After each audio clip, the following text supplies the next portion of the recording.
قربان ہیں، داؤ پہ لگا دوں گا، مگر اس باطل کے سامنے گردن نہیں جھکے گی۔ حضرت ابراہیم علیہ السلام سرکار نے فرمایا میرا خدا زندہ بھی کرتا ہے، مارتا بھی ہے۔ اس نے 2 غلاموں کو بلایا، ایک کو سزا دے دی یعنی قتل کر دیا، دوسرے کو چھوڑ دیا۔ آپ نے فرمایا میرا خدا ایسا نہیں کرتا، خون ریزی کو پسند نہیں کرتا۔ میرا خدا بغیر کسی ہتھیار کے، بغیر کسی مار کے وہ موت لے دیتا ہے، وہ جسم سے روح نکال دیتا ہے۔ تو عجیب خدا ہے جو لوگوں کو قتل کر رہا ہے، قتل کروا رہا ہے، مار رہا ہے، مروایا جا رہا ہے۔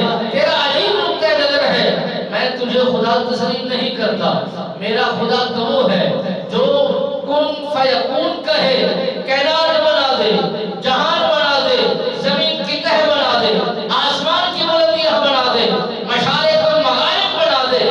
میں تو اس کو خدا مانتا ہوں، تجھے کیسے تسلیم خدا کروں؟ تو قیدیوں کو بلا کر جو گناہ گار ہے اسے رہائی دے رہا ہے، جو بے گناہ ہے اسے سزا دے رہا ہے۔ تیری عجیب منطق ہے، تیری عجیب سوچ ہے۔ میں اس خالق کو مانتا ہوں جو پوری کائنات کا والی ہے، پورے جہان کا مالک ہے، پورے جہان کو چلانے والا اور رازق ہے۔ اس نے کہا رازق میں بھی ہوں، رزق دیتا ہوں، منگتے میرے پاس آتے ہیں، دربار میری کھلی ہے، سارا جگ میری تعریف کرتا ہے۔ تو عجیب ہے جو میری تعریف سے روگردانی کرتا ہے، مجھ سے بات چیت کرنے میں تکرار پہل کرتا ہے۔ حضرت ابراہیم علیہ السلام سرکار نے فرمایا اگر تیری بات یہی ہے تو پھر سن، فَأْتِ بِهَا مِنَ الْمَشْرِقِ فَأْتِ بِهَا مِنَ الْمَغْرِبِ۔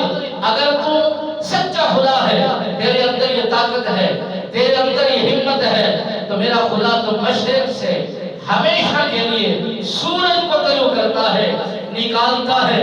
اگر تو سچا خدا ہے آج تو مغرب سے سورج کو نکال کر تو دکھا، میں تجھے خدا مانوں گا، میں تیرے سامنے سجدہ ریز ہو جاؤں گا، تیرے سامنے جھک جاؤں گا، تیری عبادت مانوں گا، تجھے رازق مانوں گا، تجھے میں اپنا رب تسلیم کروں گا۔ ایسا عمل کر کے تو دکھا۔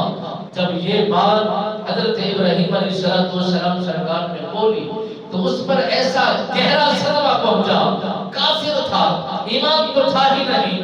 یہ ایمان رکھنے والوں کا یہ مزاج ہوتا ہے، ایمان رکھنے والوں میں یہ اعزاز ہوتا ہے، وہ گھبرایا نہیں کرتے، ڈرا نہیں کرتے، خوف زدہ ہویا نہیں کرتے، کیونکہ ایمان تقویت دیتا ہے، ایمان انسان کو مضبوط کرتا ہے۔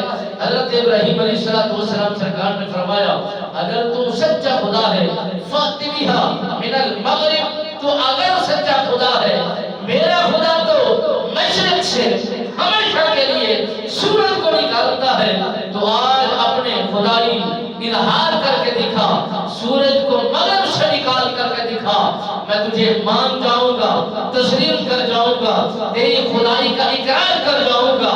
جتنے لوگ میرے ساتھ جڑے ہوئے ہیں سب کو تیری ہر بندی کے اندر شریک کروں گا۔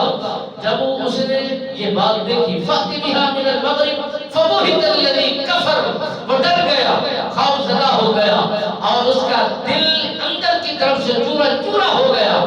وہ سمجھ نہ سکا کہ میں جواب دوں کیا اور اس سوال کا رد کیسے کروں، اور میں سے کیا کہوں کہ میں کیسے تمہارے میں بہترین انداز میں اپنے آپ کا اظہار کر دکھاتا ہوں۔ اگر وہ مکر جاتا، یہ کہتا کہ میں ہمیشہ سے مشرق سے میں سورج لاتا ہوں، اگر تیرا خدا جس کی تو عبادت کرتا ہے اگر تیرا سچا خدا ہے تو آج